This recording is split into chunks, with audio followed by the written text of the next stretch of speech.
Wow. Hi, everyone. Thank you all for coming. Thanks to the Y for having me here. It's interesting times, to say the least.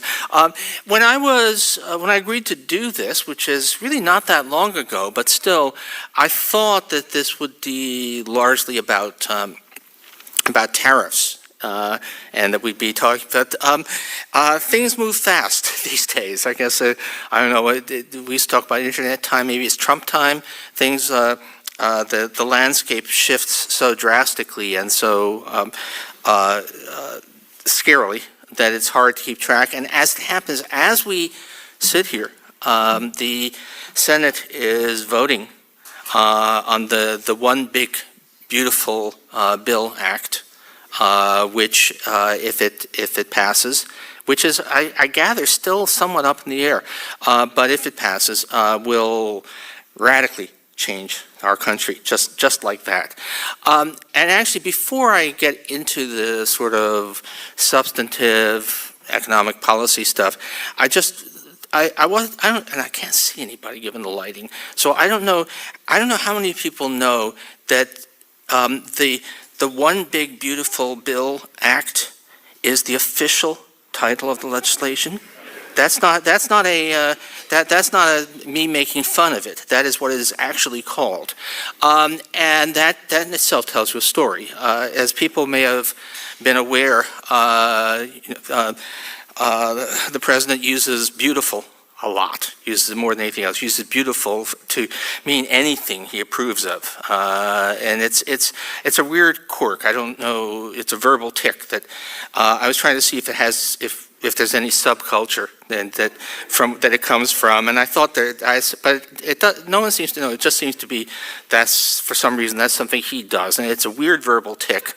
And he said, sort of almost in passing, last time he was in the White House, he tried to cut taxes for rich people, which he succeeded in, and tried to destroy health care for a few tens of millions of people, which failed. And so this time he was going to do them both at the same time, and as he says, in one big beautiful bill.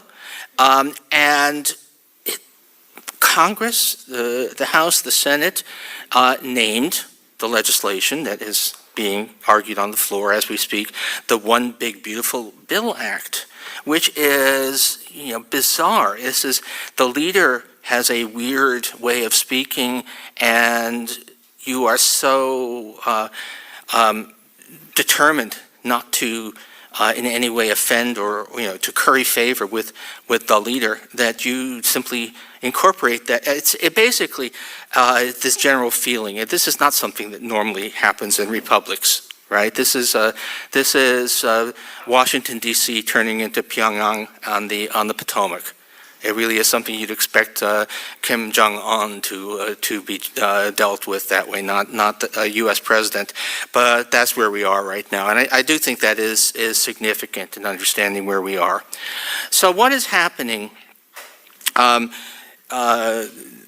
You can understand, I think, particularly the One Big Beautiful Bill Act, but a lot of what else is going on.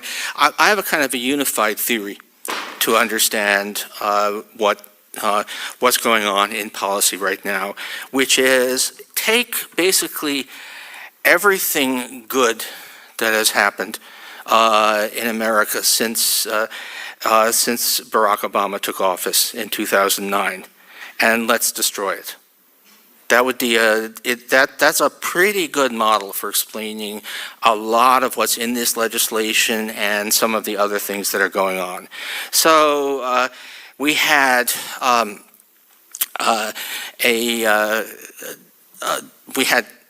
health reform.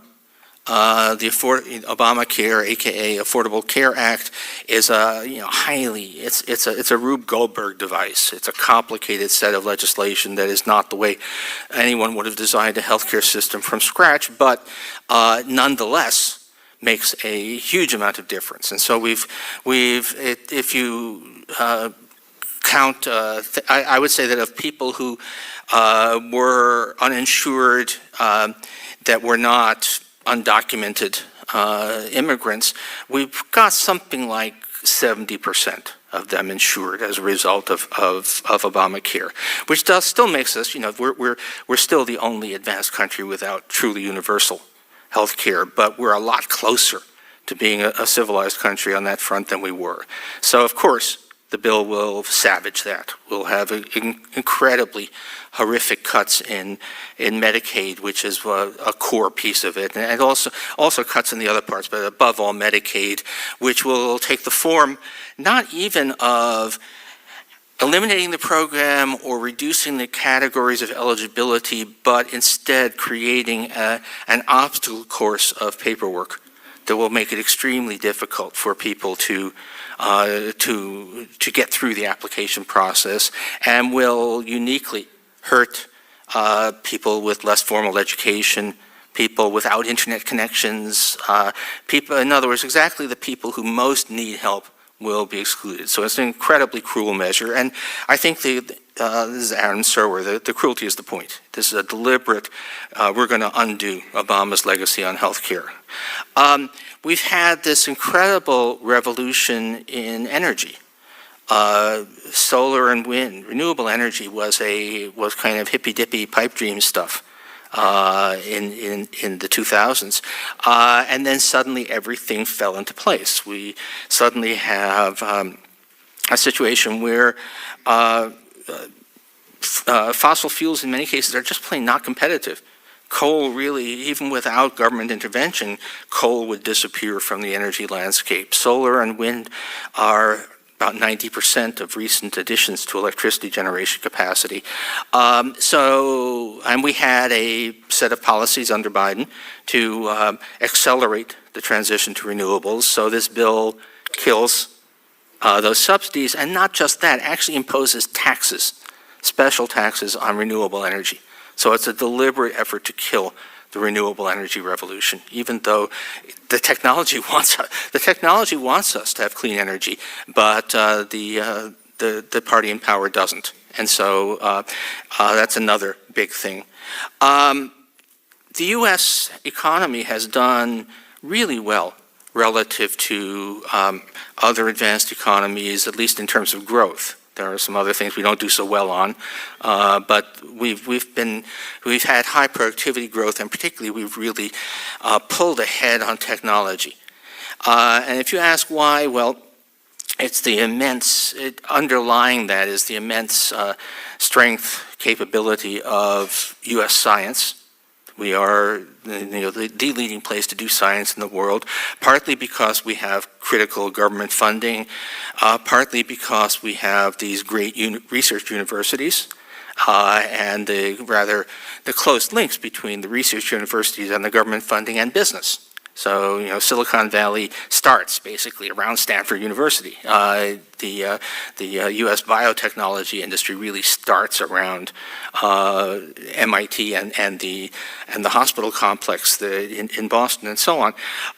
So what we have is immediate cut, something like 50% in U.S. government support for scientific research, plus tremendous attack on science within the government. And we have the National Institutes for Health have effectively been paralyzed. We have Secretary of Health. We have Robert F. Kennedy Jr., who I think we knew that he was something of a crank, but I didn't think anybody realized quite how far. He doesn't believe in the germ theory of disease. He believes that miasmas cause illness, and so doesn't believe in infection. So he's not just anti-vax, he's anti-germ theory. And this is heading, our most important, in many ways, our most important scientific agency in the United States. Again, what went right for the United States after the 2000s? It was this really amazing success in technology, which was based on science and our institutions of higher education. And so we're out to destroy them. Then, of course, the health coverage. It's so easy now to find fault with Obamacare, with the Affordable Care Act. It is certainly not the system that most of us would have designed, although a really large part of what it has done is expand Medicaid, which is Medicaid is a healthcare program for low-income people, and so it is stingier, less,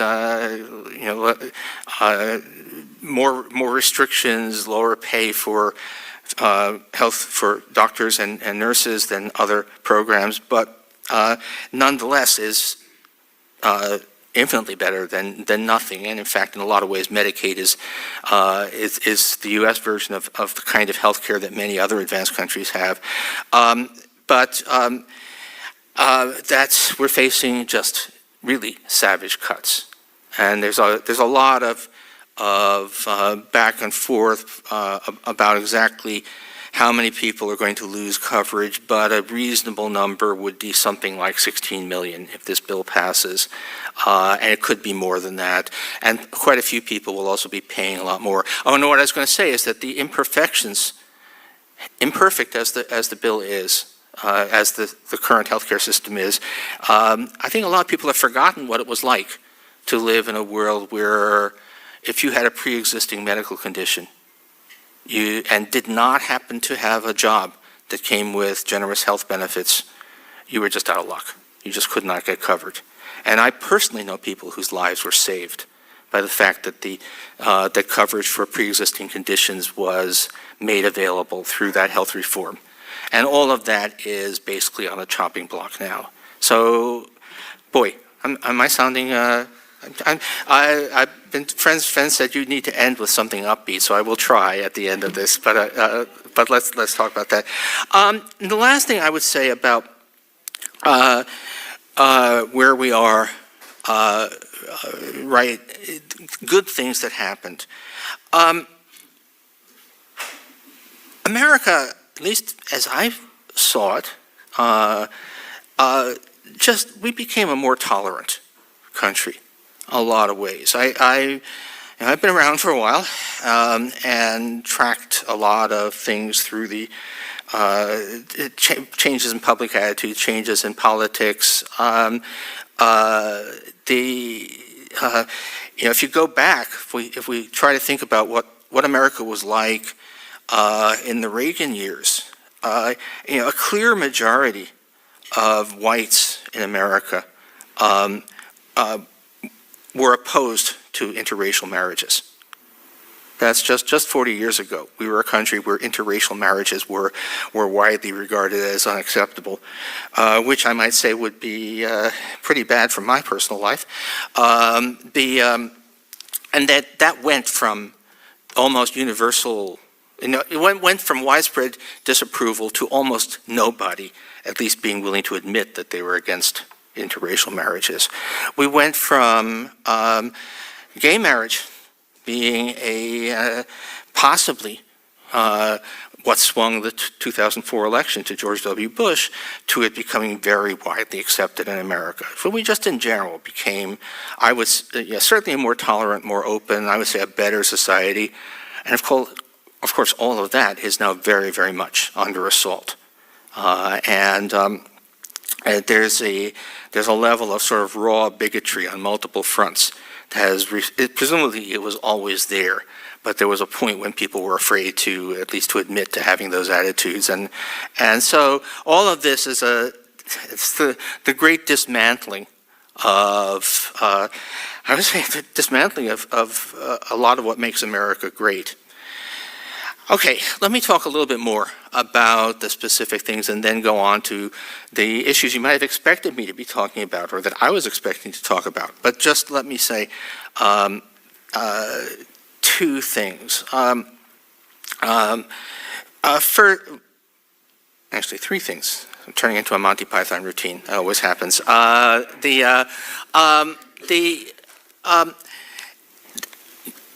If this happens, if Medicaid is really on the chopping block, it's going to be primarily through the imposition of work requirements You have to prove that you're working or at least trying to work in order to get Medicaid. What you need to know about that is it's an entirely bogus issue. There are, to a first approximation, no Medicaid recipients who could work but are choosing not to. If you go down the list and you find out who actually receives Medicaid, it's people with disabilities, seniors, quite a few seniors receive Medicaid as well as Medicare, people who are caregivers for relatives, and about half of Medicaid recipients actually do work. And the number of people who, at least on a crude classification, could be working but aren't and are receiving Medicaid is very small. And probably most of them are it's just because there are circumstances that aren't captured by the official data. So it's basically a non-problem. The idea it's like welfare queens driving Cadillacs. It's the modern equivalent. The Medicaid recipient who just is sitting on their couch and can't be bothered to work is a fictional character, and yet that is at the core of what's going on. And see amazing stuff being said about how we're going to do this. And we also, actually, as it happens, I spent many years teaching a course, first at Princeton, then at CUNY, on economics of the welfare state, which was mostly international comparisons. And one of the things that you discover in all issues of things like healthcare and so on is that most things that you might think of have in fact been tried. That we don't lack evidence. It's not a shot in the dark. And in particular, we do know exactly what happens when you try to get more people working by imposing work requirements on Medicaid or other social programs. And the answer is that a lot of people lose coverage because you've created too many bureaucratic hoops for them to jump through, and that essentially no people go to work. So the centerpiece of this whole thing is a policy that we know doesn't work. We know from recent experience in the United States, in places like Georgia, that it doesn't work. But nonetheless, there we are. Renewable energy. Climate change terrifies me, as it should, all of us. But the gods of technology gave us a great gift, which was that just in time, solar and wind became extremely effective and efficient, which meant that we still do have the opportunity to drastically reduce greenhouse gases without sacrifice. We don't have to have, there was a good case for having a carbon tax and things like that, but the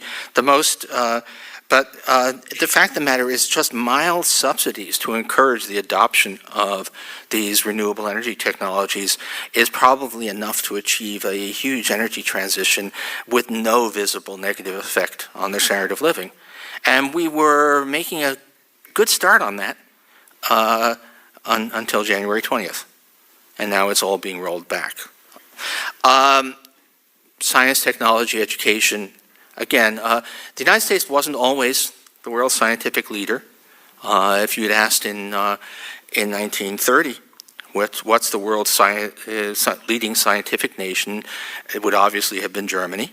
And how did we get to being the scientific leader?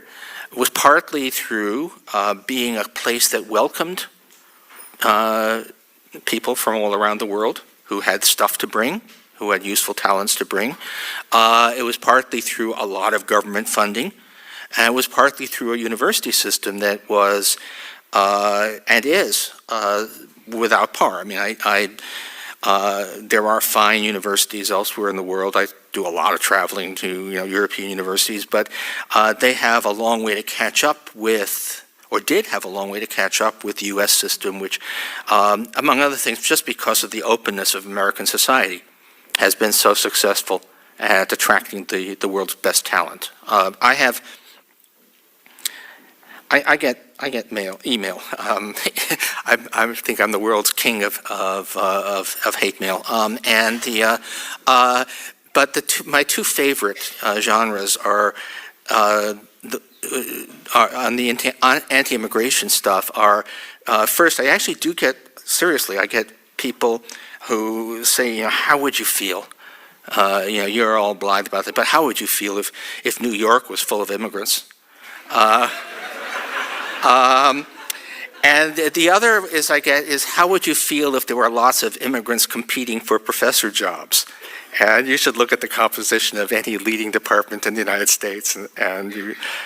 Anyway, so okay, again, we're putting all of that at risk. I mean, I do know people. There are, as we speak, there are international scientific conferences being canceled or moved outside the United States because people may not be able to get visas or are afraid that they may arrive and ICE will demand to look at their phone, discover that they sent some texts critical of Donald Trump, and that they'll be sent back or even, it's been happening now occasionally, even imprisoned. So we're rapidly destroying that scientific base that has been so crucial to our success. Okay, let me talk about the things that I thought I was going to be talking about more. And by the way, I will say that this is, I just saw in today's paper that the next step is that the administration wants to start denaturalizing, taking away citizenship. This is quite personal. I have relatives who have been here since they were 7 years old, are U.S. citizens, actually, who are also, because of the family connections, are also people of color and with Spanish-speaking relatives, so that they will sometimes be out there speaking Spanish in public, and they all now carry passport cards with them to be able to wave in front of ICE. But we already know from a number of incidents that may not work. They may say, I don't see that. I don't believe it's real. And anyway, but then they could be losing the citizenship. So it's incredible. Is this America? Anyway, economics. There are two really big economic disruptions associated with all of this. I mean, the longer term, I think the destruction of our scientific and educational base is if you want to ask what's going to happen to the U.S. economy 15 years from now, that may be the biggest thing. But more immediately, there are two things. And tariffs have gained most of the attention. Understandably, we went drastic. We went from roughly from a less than 3% average tariff on when Trump took office, almost instantly up to what is now about something like a 17% average tariff. It varies by country, it varies by product. It is probably people have heard about the famous Smoot-Hawley tariff of 1930, which is often blamed for the Great Depression. I think that's actually being a bit unfair. There were a lot of reasons for the Great Depression, but still, it was always, the scare story that economists told people, and you don't want to do Smoot-Hawley again. But we actually have now tariff rates that are very close to what we had after Smoot-Hawley. And Smoot-Hawley was after many decades of high protectionism, whereas we went from near free trade to Smoot-Hawley level tariffs all at once, in a world where trade is about 3 times as important relative to GDP as it was in 1930. So this is an enormous, enormous shock to the system. And worse yet, if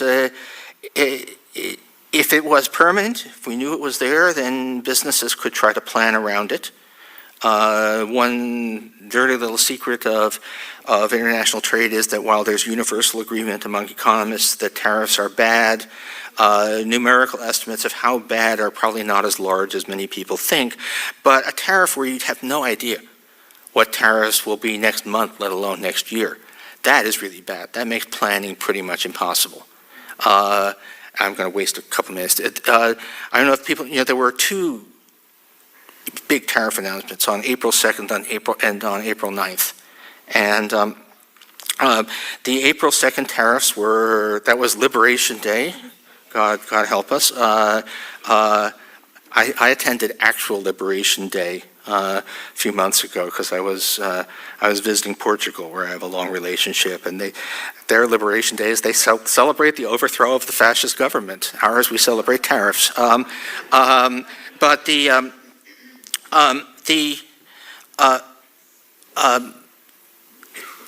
tariffs were totally changed. After being one set of huge tariffs on April 2nd, we had a completely different set of tariffs, although the average tariff turned out to have been about the same, announced on April 9th. How did that happen?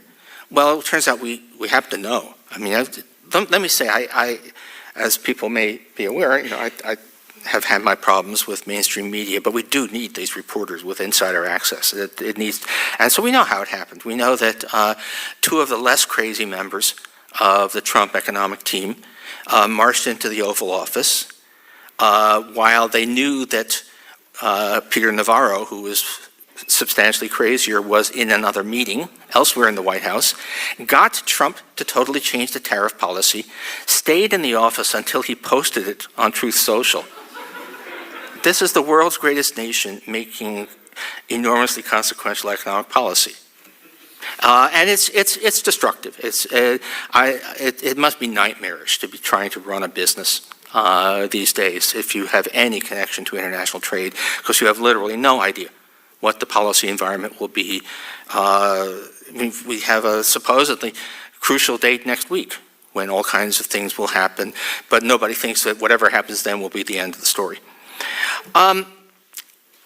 If you ask me, and I think probably most people who work on this,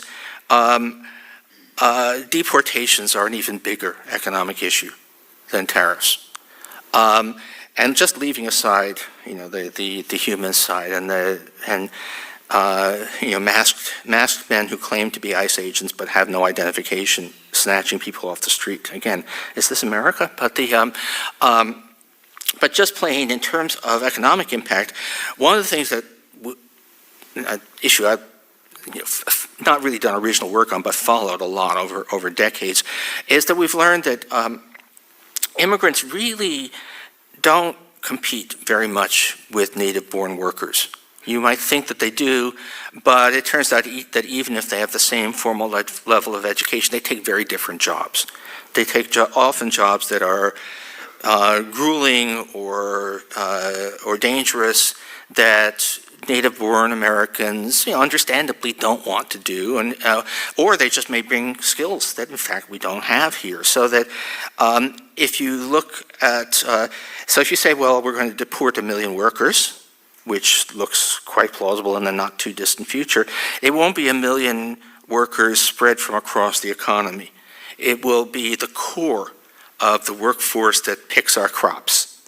It will be the core of the workforce that does the heavy work in construction.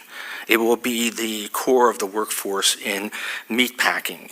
So there will be individual industries that are really hard hit. And a good guess is that the inflationary impact, the negative impact on our standard of living of deportations is going to be even bigger than the effect of tariffs. So, and we are now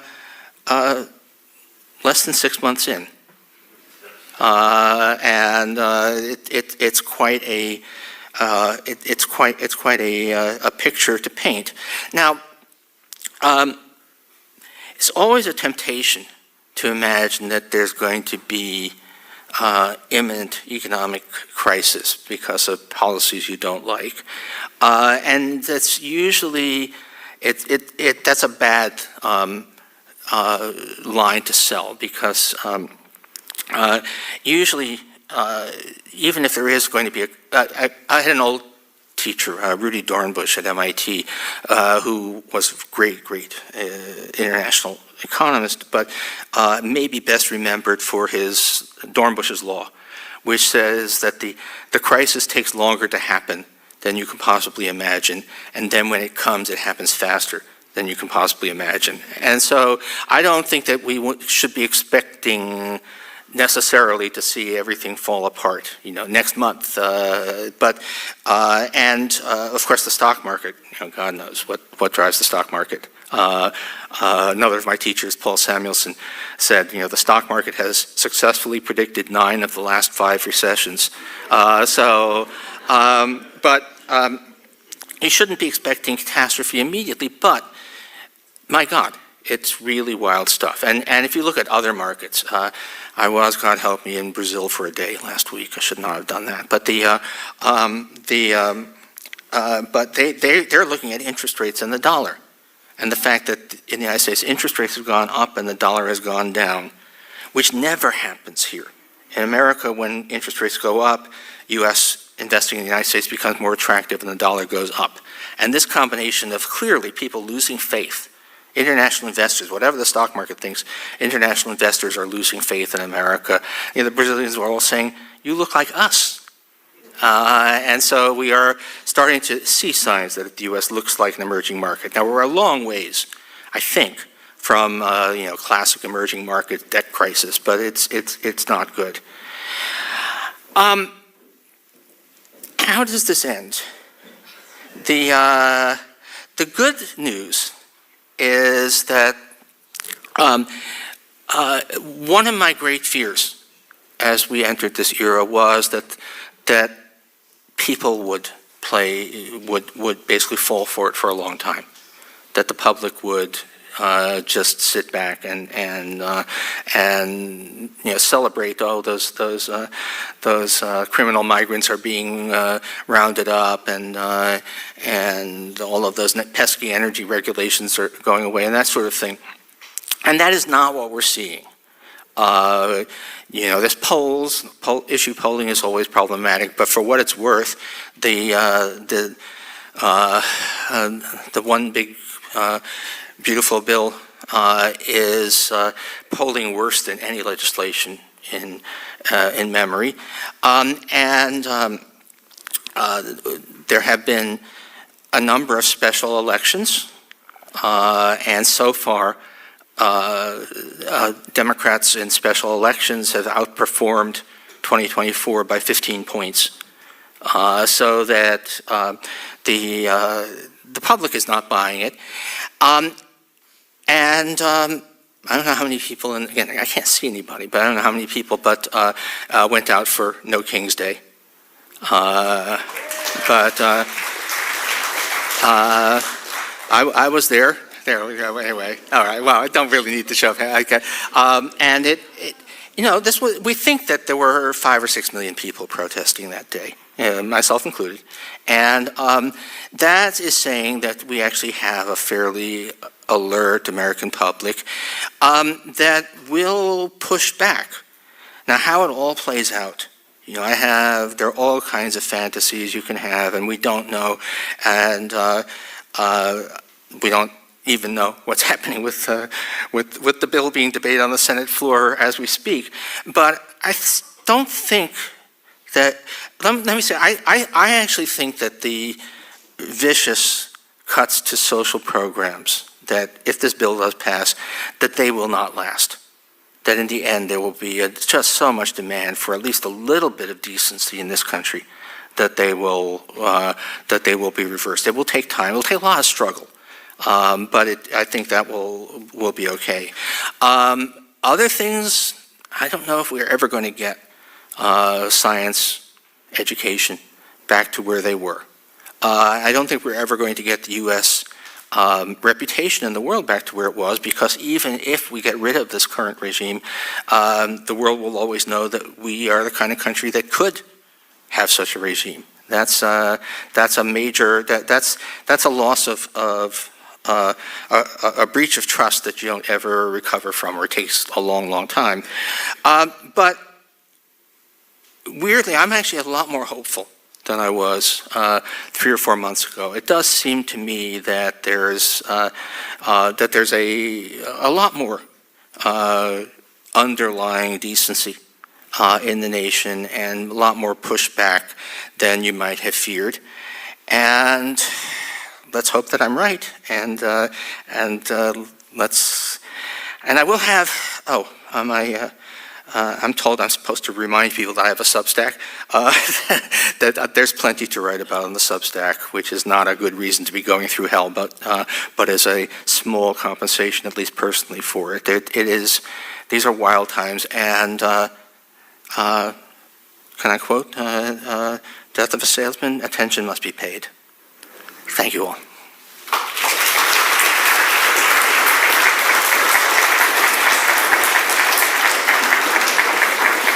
So, I believe that I'm supposed to get index cards with questions, and here they come.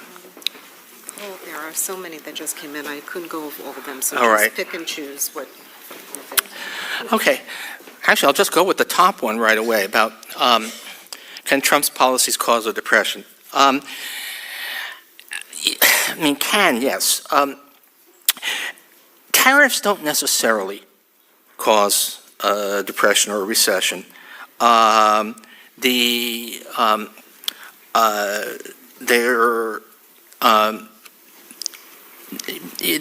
make the economy less efficient, but you can other countries. Britain had about 25% tariffs in the 1950s, so quite even higher than what we have right now. It took a long time for them to get down to relatively free trade. They also had very low unemployment, so that's not the issue. Now, I think what really is the issue here is the uncertainty, is the craziness, the fact that no one knows what the policies will be. That's what might cause a recession rather than a depression. It takes a whole lot to push an economy into a full-scale depression, and we may be working on it, but I don't think we're there now. Okay. So much. Economic challenges New York City faces as we approach the mayoral election. I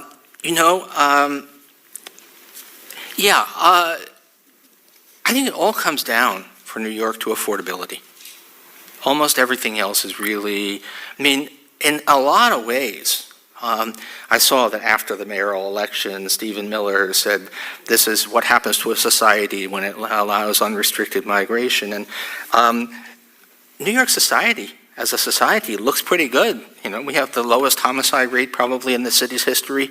We have a lot of, I was going to say, I do live on the Upper West Side, which is a little more affluent than the average, but still, go through, take a walk on Riverside Park. If you want to feel good about humanity, just to go walking through any New York City park on a nice day, and things are fine, and we have incredibly diverse neighborhoods that work just fine as a society. I have relatives in Jackson Heights.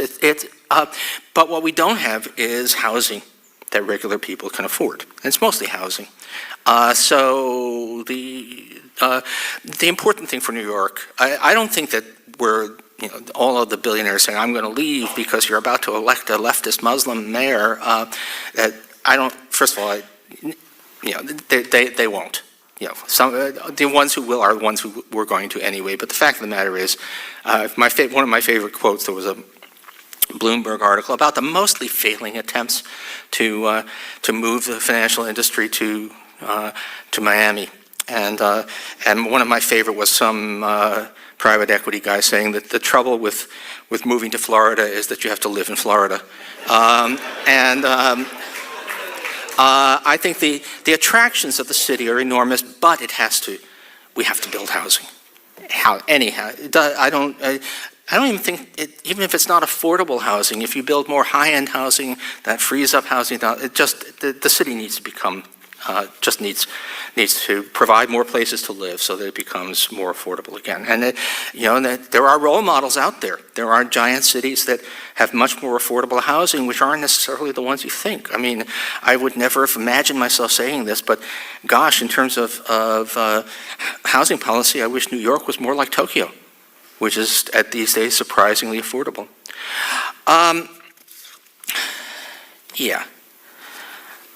I'm going to disregard the ones about the ones about investing advice. This is always, even if I knew something, it would really be a bit bad idea. But what president was most successful in implementing smart economic policy? Look, most of the time presidents don't have a lot of influence on policy, on the economy. We just don't. Policy changes at the presidential level are normally too small to really move things very much. Most of the time, the management of the economy is up to the Federal Reserve rather than the president, and most presidential policy changes are too small. The only times really that it matters is times of crisis. And yeah, FDR made some mistakes, but led us through, and we emerged from the 1930s as a stronger economy, a stronger nation than we were, and also a more equal nation, which I think mattered. And although, these days, because of the election went the way it did, nobody wants to say nice things about Joe Biden. But the fact of the matter is the economic policy under the Biden administration was, compared with any other country in the world, extremely successful. We had a stronger recovery. We had some narrowing of economic inequality. We maintained full employment. We did have a bout of inflation like everybody else, but we got rid of it without mass unemployment. So all the economists who said we were going to have go through a depression to get rid of that inflation were wrong. Fortunately, I wasn't one of them. This I would actually, if we didn't know that Democrats had lost the 2024 election, I think people would be looking at the record of economic policy from 2021 to 2024 and saying, that's a pretty good, successful case of economic management.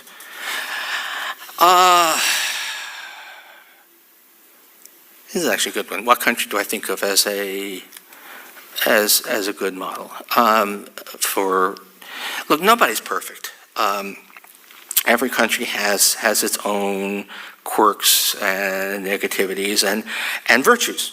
I mean, at least until just the other day, I still think that America's openness was something that nobody else could really match. Even if legally they were, just as open as we were, the American society was more open to outsiders and change than anyone else. But look, we look at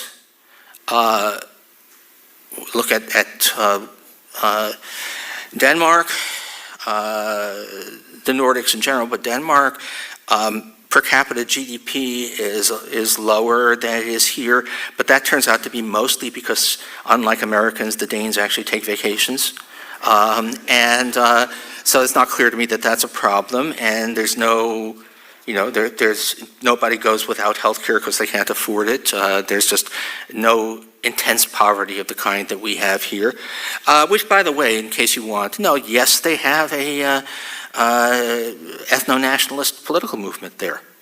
So just doing the right thing, unfortunately, doesn't mean that you're safe from the demons that infect all of us. I've lately been spending some time in the Netherlands for various reasons, and that's another country that, again, just the sort of the general decency of the society just shows what's possible. Anyone who tells you, no, you can't, it's impossible to have health care for everyone. It's impossible to ensure that even in service occupations people earn decent wages, that it's impossible to eradicate extreme poverty. You want to say, look, there are these countries over there. They're real, they exist, and they actually do all these things. And they also have life expectancies that are, 4 or 5 years longer than ours. So this is pretty. I would say any. Unfortunately, we don't have a category here. But in Europe, people will talk about social democrats. A social democrat is someone who believes mostly in a market economy, mostly profit-driven economy, which is mostly private business, but with some regulation and a strong social safety net. And I'm a social democrat, and the social democracies of Europe actually do fine. And they're they're feeling a little blue because they have fallen behind a bit in advanced technology. Not clear to me that that even will persist. And you might want to note that of the two countries I named, the Netherlands, the high-end equipment for manufacturing semiconductor chips all comes from ASML, a Dutch company, and the weight loss drugs are coming from Denmark. So it's not that they're not innovative.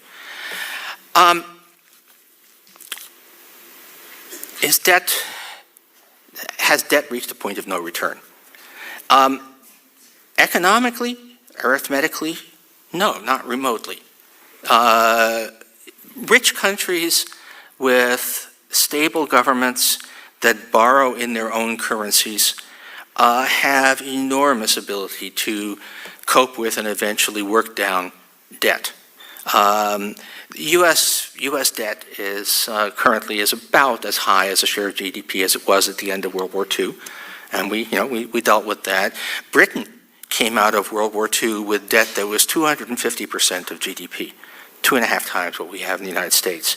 They never had a debt crisis. They just gradually dealt with it. Do we have the ability to deal with it? Sure.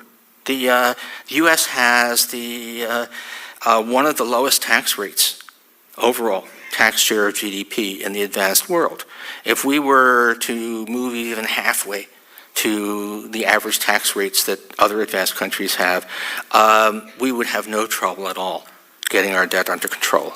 Or we could cut social benefits. We could actually, our healthcare is uniquely expensive, so if we could somehow reduce healthcare costs to something like what they are in other countries, although Medicare has made more progress on that than people realize, but still, there's a lot to go.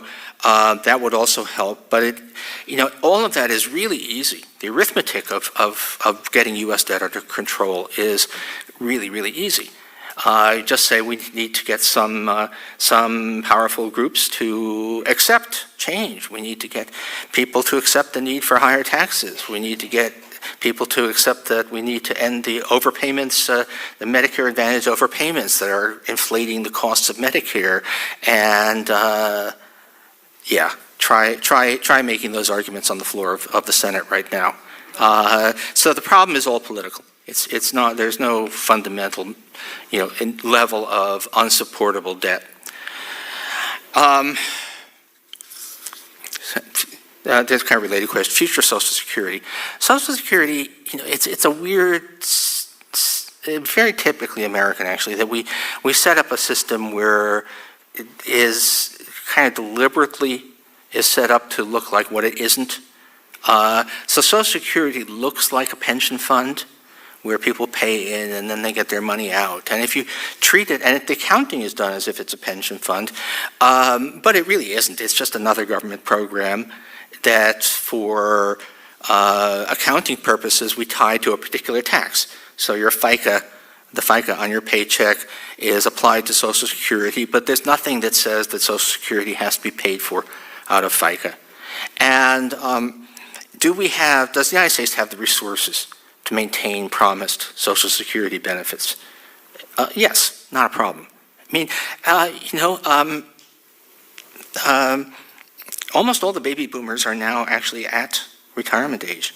The demographic bulge is we have another point or so of GDP of rising Social Security expenditures as aging proceeds, but it's really not a huge burden.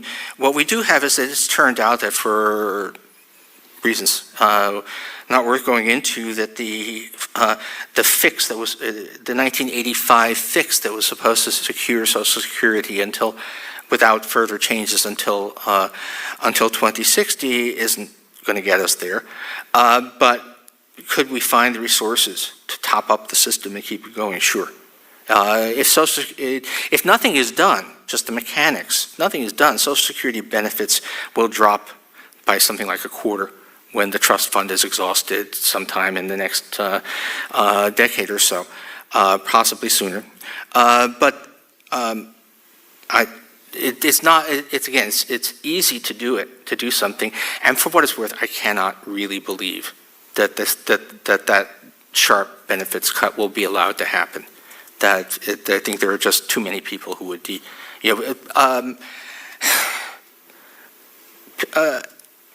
affluent Americans have no idea how critical Social Security is to most of the American people. For most people, it is their retirement, and I cannot believe that it will be allowed to go under.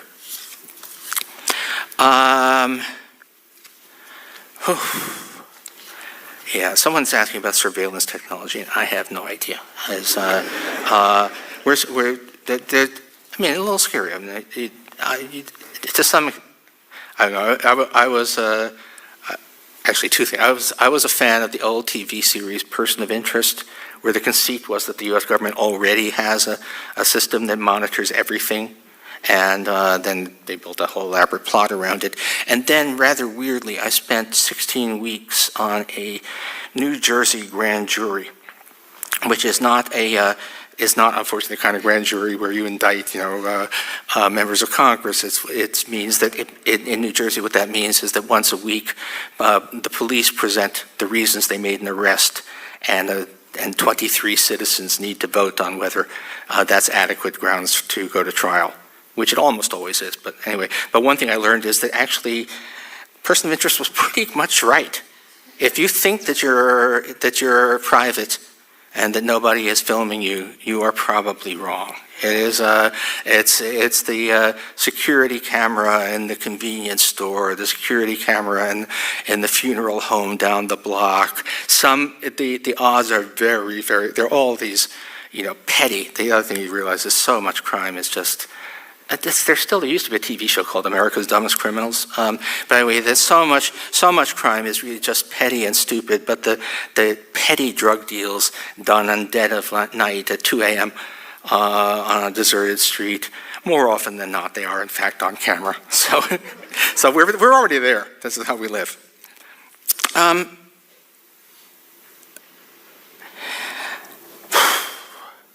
I think I a question about cuts to research funding. Look, this is really serious. I mean,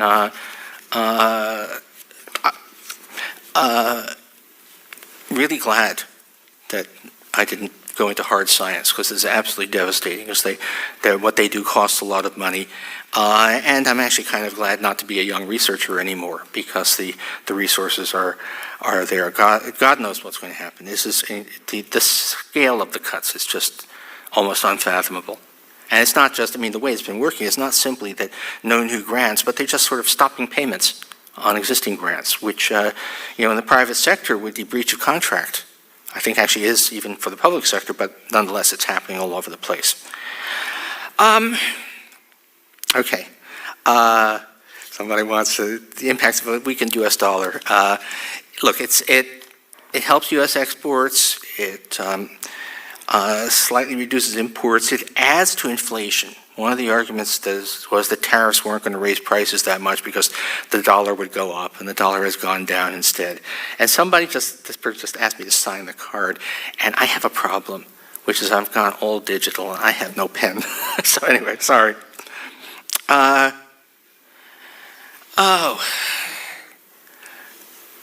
This is actually, I like this. Where do I have an opinion different to the majority of leading economists? It's one thing that people, I'm I think a lot more orthodox than many people imagine. That I very rarely, certainly in my post research public journalistic career, it's amazing how often the most controversial, red in the face rage things I've written are actually just basically Econ 101, written in plain English. I'm trying to think of any place that's really where I'm really all that heterodox, and it's hard to find. I've certainly been more relaxed about U.S. government debt than many economists, although I'm less relaxed now, given where we are politically, but not really outside the mainstream stuff. That would be a really good question. partly the things that I did when much younger that really were unorthodox and very different from the way people were talking. I've lived long enough to see them become orthodoxy, so that they're no longer points of disagreement. I was worrying about something like the post-2008 financial crisis, about 10 years before it was fashionable. I was part of a group of economists who looked at Japan, and instead of saying, oh, the Japanese are messed up, saying, gosh, this could happen to us. And that was a very unorthodox view in 1998, although among the small group of people who shared that concern was a guy by the name of Ben Bernanke. Don't know what happened to him. But at this point, those concerns, liquidity trap, to use the jargon, are perfectly mainstream.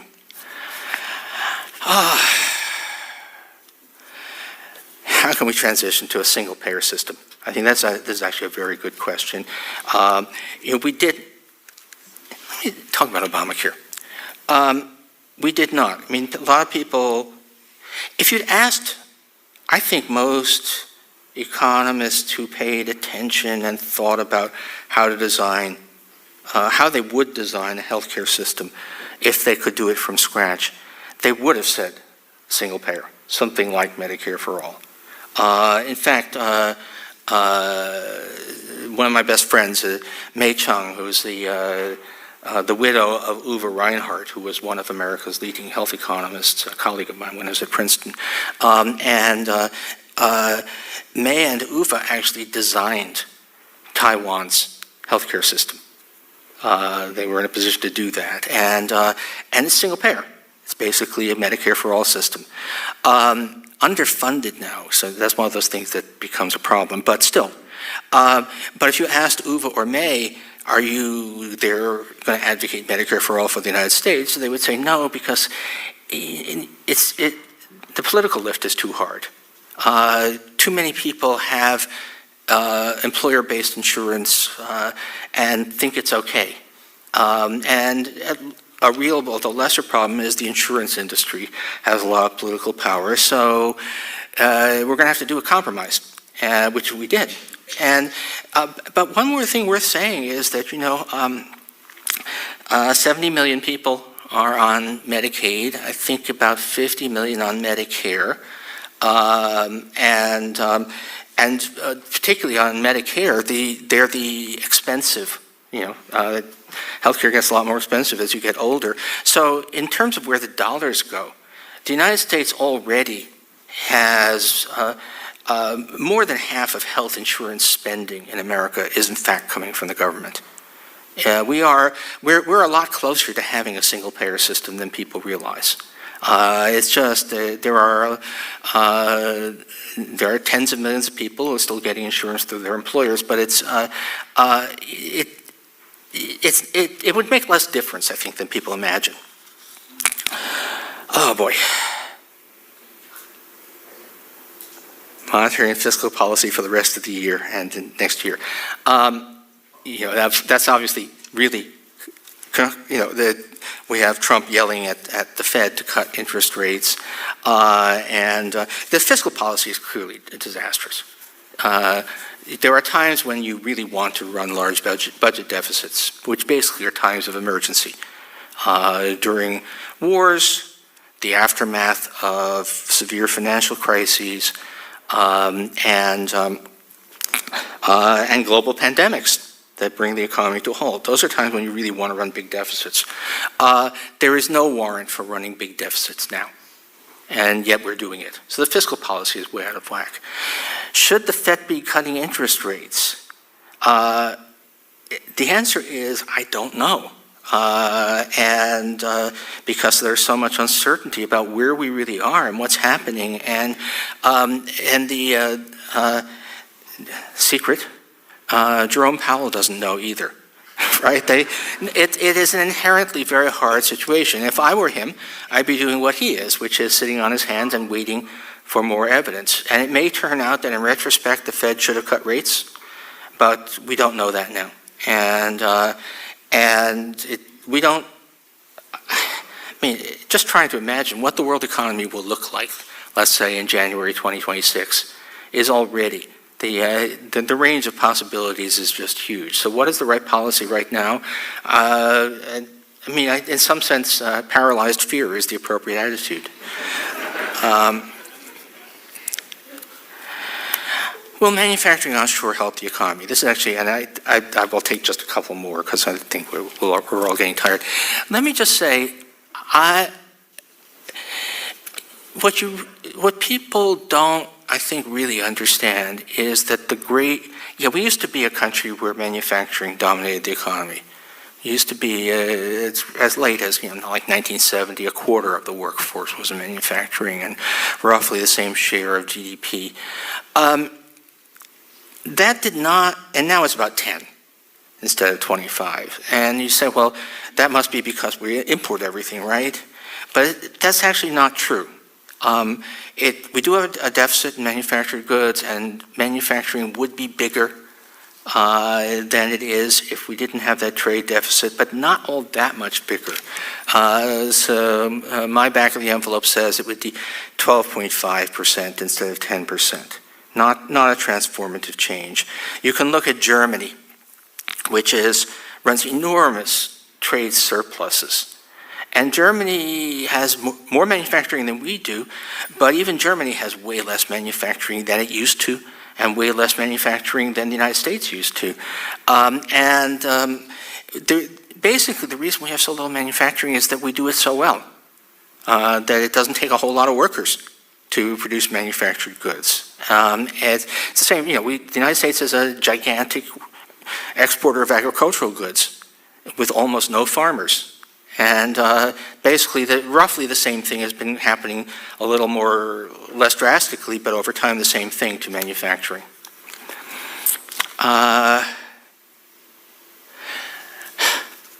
Really good one here. Do I trust government-provided data any longer? Yes, for now. But the assault is underway. I was just yesterday looking for data on energy use in crypto mining. And the Department of Energy still has a page with those data, together with a note saying this page is no longer being maintained.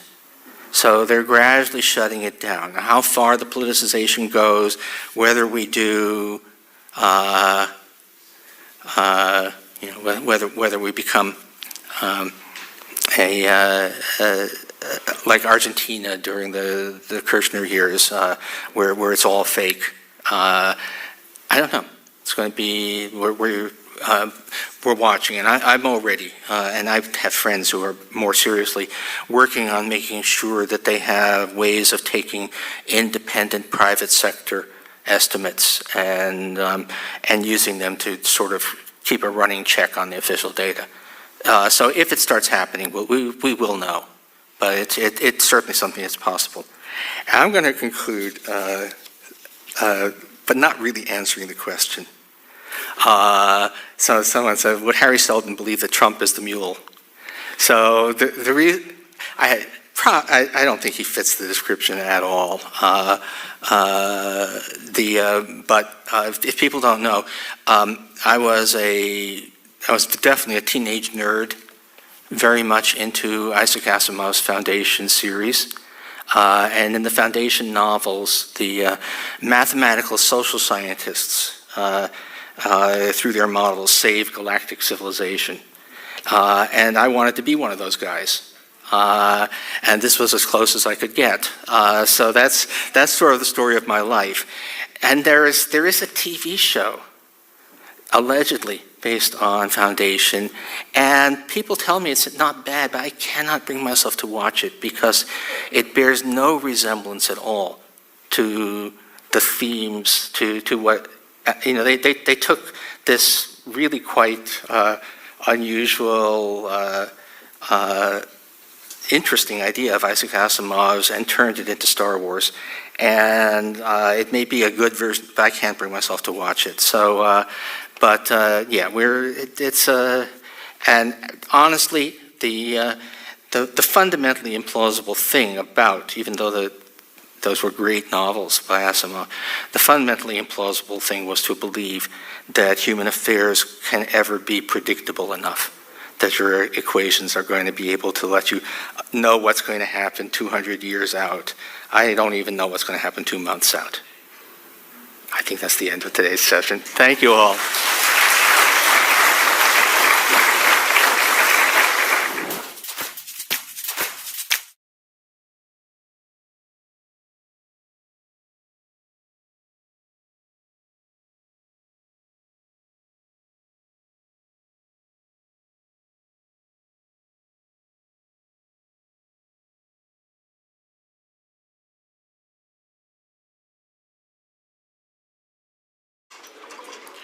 Now we're going to chart a course in the Indo-Pacific, and no better panel to do that than Nick Burns, we all know well, our co-chair of Aspen Strategy Group, and the former ambassador of the United States to China, and he's back at Harvard.